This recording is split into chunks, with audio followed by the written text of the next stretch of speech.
ලංකාවේ ගංවතුර අස්සෙත් මිනිස්සුන්ව ස්කෑම් කරන්න බලාගෙන සැට් එකක් ඉන්නවා. කැලණි ගාමේ පැත්තේම ජීවත් වෙන කට්ටිය හරි පරිස්සමෙන් ඒකවත් රෙඩ් ඇලර්ට් එකක් දීලා තිනවා. මම මේ දැන් මේ නිවුස් එක මටත් ආවේ.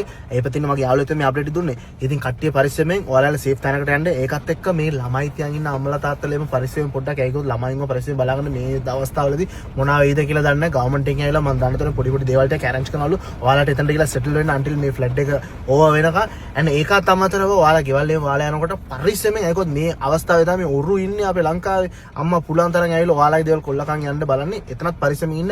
and ඒකත් එක්ක අන්තිම දෙයක් තමයි මම දැක්කා වීඩියෝස් වගේක් එන්න ඒවා බොරු වීඩියෝස් මොකද කිව්වොත් කට්ටියව ස්කෑම් කරන්න ඔන්ලයින් එකේ මේ වීඩියෝස් දාලා අපිට ආධාර දෙන්න අරක දෙන්න අපි කට්ටියට දෙන්න ඕනේ කියලා කියන. අන්න ඒ වලට දෙන්න යන්න එපා.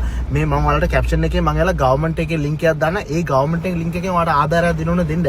ඒකෝ මේවා මිනිස්සු අවස්ථාවක් කියලා පාවිච්චි කරලා සල්ලි සුරා කණ්ඩ තමයි බලන්නේ. ඇත්තටම කියමු මිනිස්සුන් පැටිලා දින අපේ උන් ඇවිල්ලා ඒකෙන් වාසියක් ලබාගන්නේ. ඉතින් කට්ටිය ඔක්කොම පරිස්සමෙන් එක දෙයයි ඔය ඒම යන්න එපා. පරිස්සමෙන් ඉන්න. මේක ෂෙයා කරන්න, අවර්නස් එක ක්‍රියේට් කරන්න, ගෙදර ඉන්න, සේෆ් ස්පොට් එකේ ඉන්න. දුබායි වල ඉන්න සෙට් එක ලංකාවේ ඔයාලා කට්ටියට මේක දැම්ම ෂෙයා කරන්න.